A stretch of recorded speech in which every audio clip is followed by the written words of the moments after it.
बातें बताना चाहता हूं। मोरक्को बहुत छोटा सा देश है, लेकिन जब ब्राजील को हराया तो शायद ब्राजील ने कभी सपने में भी नहीं सोचा होगा कि मोरक्को से हम हार जाएंगे। मेसी की अर्जेंटीना को जब सऊदी अरब ने हराया तो अर्जेंटीना ने कभी सोचा भी नहीं होगा कि सऊदी अरेबिया हमें इस तरह से हरा सकता है करके। लेकिन ये दोनों टीम्स, चाहे वो मोरक्को हो या सऊदी अरेबिया, जब मैदान में उतरे होंगे, उन्होंने पिछले 5 सालों से लगातार मेहनत कर रहे हैं ये सोचकर कि हम उतरेंगे तो हम जीतेंगे करके। हमें 135 करोड़ की आबादी वाले देश के अंदर हम लोग क्या कर रहे थे उस वक्त? हम टेलीविजन के सामने बैठे हुए थे और हम ताली बजा रहे थे। खिलाड़ी कोई और था मैदान के अंदर, लेकिन हम खुश हो रहे थे कि देखिए कितना अच्छा गेम हो रहा है करके। उसमें हमें अफसोस इस बात का होना चाहिए कि 135 करोड़ की आबादी वाले देश के अंदर हमने 11 फुटबॉल खिलाड़ियों को तैयार नहीं किया।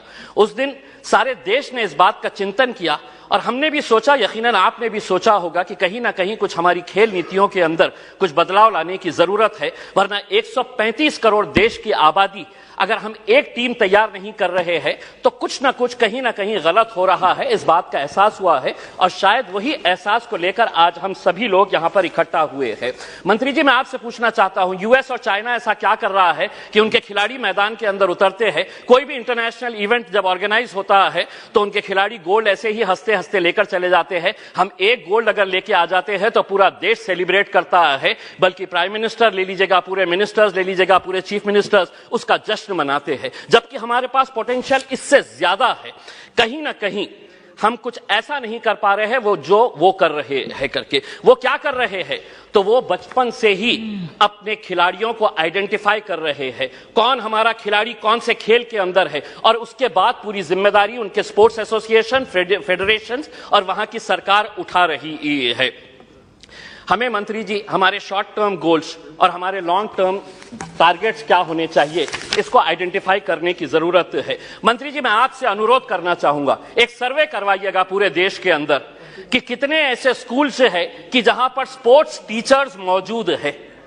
पूरे देश के अंदर, चाहे वो प्राइवेट स्कूल्स हो या गवर्नमेंट स्कूल्स है, स्पोर्ट्स टीचर्स कितने स्कूल्स के अंदर है। एक सर्वे करवाइएगा कि कितने स्कूल्स के अंदर प्लेग्राउंड्स मौजूद है। एक सर्वे करवाइएगा कि अगर ग्राउंड मौजूद है तो स्कूल के अंदर क्या एक फुटबॉल है, एक क्रिकेट का किट है, एक रेसलिंग का मैट है, क्या वहां पर बास्केटबॉल के लिए कोई सुविधा है। एक सर्वे करवा लीजिएगा पूरे देश के प्राइवेट, और तब आपको पता चलेगा कि हम लोग अगर खेलों के अंदर पीछे है तो इसकी वजह क्या है।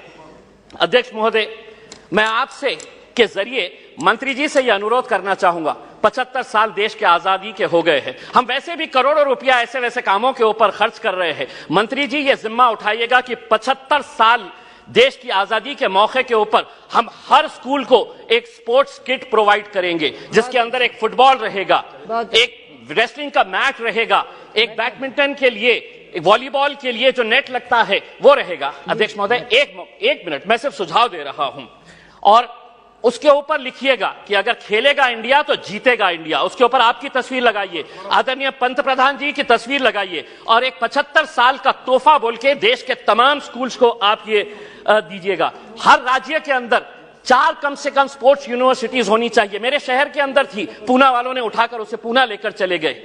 हम जमीन ढूंढते रह गए और उन्होंने कहा कि नहीं, हम पूना लेकर चले जाएंगे। 4 स्पोर्ट्स यूनिवर्सिटी, जिसका फोकस एरिया यही होना चाहिए, sports education, sports management, sports science, sports research और स्पोर्ट्स न्यूट्रिशन। मैं मंत्री जी आपको बताना चाहता हूं, औरंगाबाद के अंदर एक स्पोर्ट्स अथॉरिटी ऑफ इंडिया का साई का एक्सीलेंसी सेंटर है।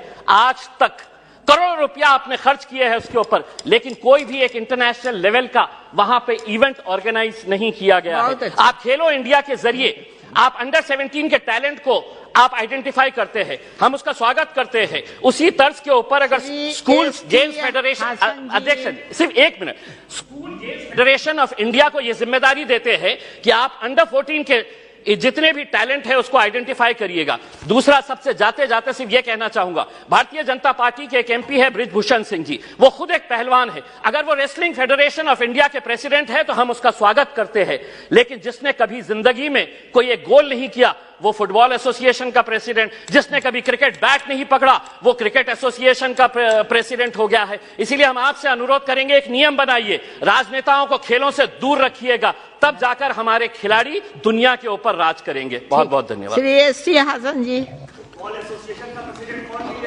बहुत बहुत